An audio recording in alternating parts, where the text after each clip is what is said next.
Hey, welcome back to Living Christian. Today we're going to be doing a quick Bible review of the new translation, the Legacy Standard Bible. We're going to be looking at the Handy Size edition, and it's the first edition, so stay tuned.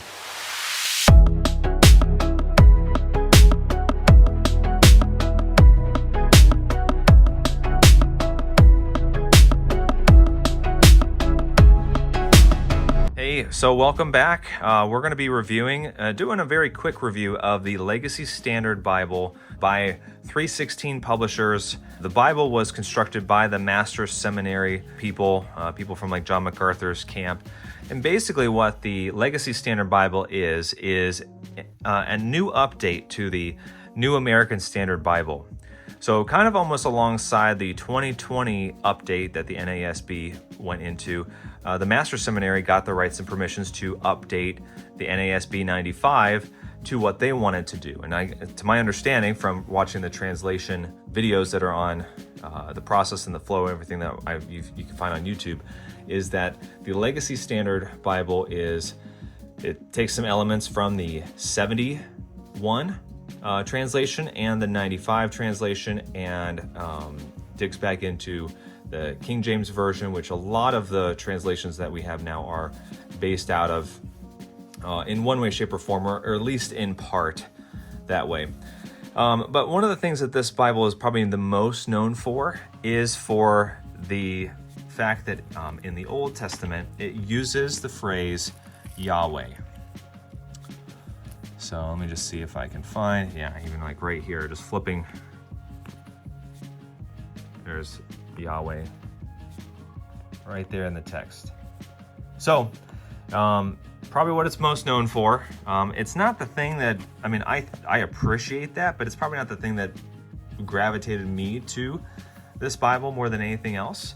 And there's a lot of different nuances in the way that the translators put this together, and even some of the outline and how they did this. If you watch the video on Colossians and they talk about the chiasm, I'm not going to get into that here, but that's really cool. How they even just broke up the text in the book of Colossians.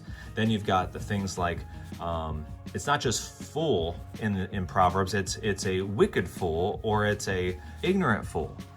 And so there's different expressions that the Hebrew language draws out based off of what type of fool it is. Are they ignorant to it and they're just foolish just because they don't know? Or are they foolishly doing something because they know it's wrong? And so the Bible would call them a wicked fool. Someone who is actively sinning is foolish that way. So a lot of cool different nuances. I'd encourage you to watch the videos. I might link that up. But hey, you didn't come here to learn about why or what the translation looks like. You probably came to watch what does this Bible look like, comparing it to others. So I got the blue edition. I'm a blue Bible fan. They've got these beautiful ribbons. A long time ago, I would have said, why do ribbons exist? Then I would have said, why do people have long ribbons? And now I feel like I'm in that camp where even though I feel like these are decent sized ribbons, I would actually prefer them to be longer, just from a preference standpoint. But I'm not handy enough or brave enough to re-ribbon these myself. And I'm probably not going to spend the money for someone else to do that. But you've got the gold stamping, you've got 5 raised hubs or spine ribs. You've probably heard it in different ways. Steadfast Bibles, which is 316 Publishers, is the manufacturer of this. I believe this is the first edition, and you'll see that here. The first edition made in the Netherlands, Royal Jongbloed. It's Smythe sewn. You've got Shamar goatskin leather, top grain leather, and then a calfskin liner. All of it's beautiful. It's edge lined. There's so much to like about this Bible. One thing I've just appreciated with the way that the Legacy Standard has done these is that all of their Bibles have the exact same format, so that if you have different versions, whether you have the Wide-Margin, obviously these would be all leather editions. If you have I should say goatskin leather editions, whether it's the Wide-Margin, if it's the two column verse by verse, or the new ICR version, or sorry, ICR inside cross-reference edition. These all line up the same. So just a cool thing. They just the consistency I appreciate.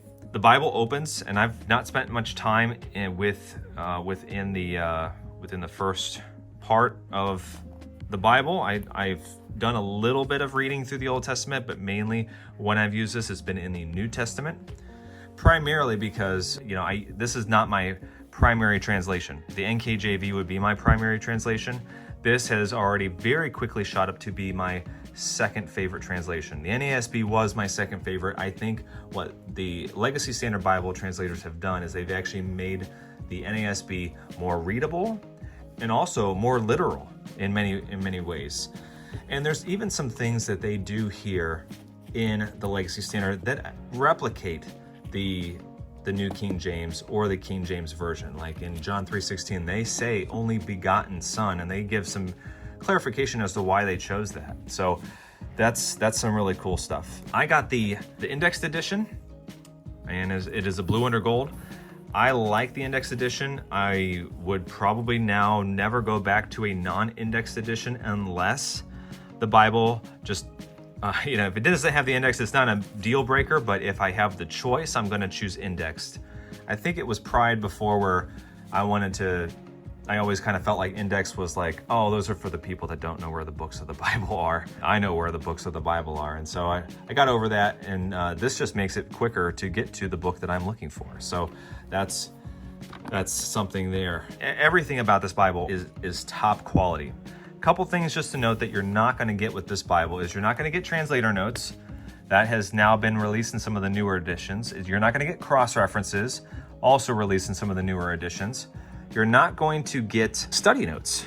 I think that is coming out here. Maybe I don't know if that's even out yet. You're not going to get a full yap. I don't know if they even have any that have a full yap. To my understanding, they don't. You're not going to get anything that's stamped on the front. You're not going to get a guild line around the top here, even though I almost have mine like if I wanted to do it myself, I have the outline of where it would go. That is something I've contemplated on doing. All of this obviously is personal preference, but when I say that this Bible is bar none, like quality, just a phenomenally made Bible, you are going to be extremely satisfied if you go with the Goatskin first edition, or I think they even have like I don't even know if they call it a first edition, because they had a first run of these and obviously it's sold out, and then they've reposted it. So I think they still do, but just, you know, I'll link them below just so that you can click to them and get some information. But it is a phenomenal Bible. Translation-wise, I'm very pleased with it so far, and I will continue to do study to make sure that it stands the test. I think if I know correctly, I think they've even done a couple translation updates, but I don't know what. This is obviously not a review of the translation in and of itself. It's a review of just the Bible and its quality and how it's made. And that's it. That's my quick review of the Legacy Standard Bible Handy Size Edition, first edition Bible. Phenomenal. I feel like it's durable. It's going to meet the needs from a durability and longevity standpoint. It's what I would classify as in the camp of heirloom Bible. If you're looking for a Bible, you want to tap into the Legacy Standard Bible, probably you don't want to spend the money on something like this unless you know you're committed to going to this translation or using it on a regular basis. I watched all of the videos, like I said, from the Master Seminary, and they talked about the translation notes, and so I was so interested by how it was done. And the NASB was already my second favorite. Didn't like the updates that they did in the 2020 version, so this was it for me.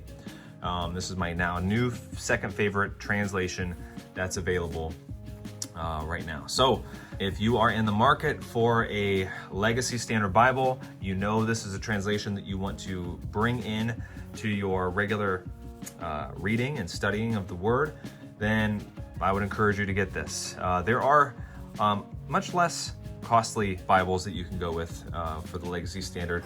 And really quick, I'll even just share with you the Wide-Margin.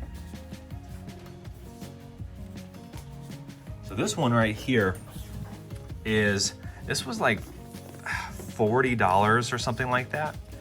It's obviously just a hardback but it's got 40 GSM paper. The same layout, single column. It's actually a larger font. So it's a larger font. I think this is it's a 10.5. It might be an 11, but it's either a 10.5 or an 11 font. The Handy Size is a 9.5, and just personally, as I get older, my eyes are getting worse, and so the 9.5 just is starting to not cut it for me. So as much as I love a Handy Size Bible, I mean, the Skylar personal size is a phenomenal size, but that 8.5 font is just, I can't do it. I love a small Bible. From a carrying perspective, I need large font. And so you are going to maximize that when you have a Bible that just is focused on the text. There's no notes, there's no cross-references, there's none of that, it's just the text. So you can maximize this. Now this is a wide margin, so they could even maximize this even more if it wasn't a wide margin, and I think they have like a 13-point font. For those that are really in need of the large font, they have a 13-point font version coming out soon, or it might even be here. I think it might be here. Maybe it's in pre-order. So they're quickly putting a lot of stuff together. I have considered getting this Bible rebound into a nice, I've not done a rebind yet. Looking at all of the different options out there, I think it's going to be really hard to pick a person that does the Bible rebinding and say, okay, yeah, this is the one I want to go with, because I watched a lot of the reviews from like the Bible Review blog, some of the ones that he's had, Tim, not Nichols, Tim Wildsmith. And so I've seen a lot of the ones that he has done or gotten back, and it's like, man, those look really good. I'd love any Bible rebinder would like to take this, do something with it. By all means, I would love that. So yes, so this is the Legacy Standard Handy Size First Edition Bible. There's just the difference between the two. Thank you so much for watching, and hope you have a blessed, filled day. God bless. Take care.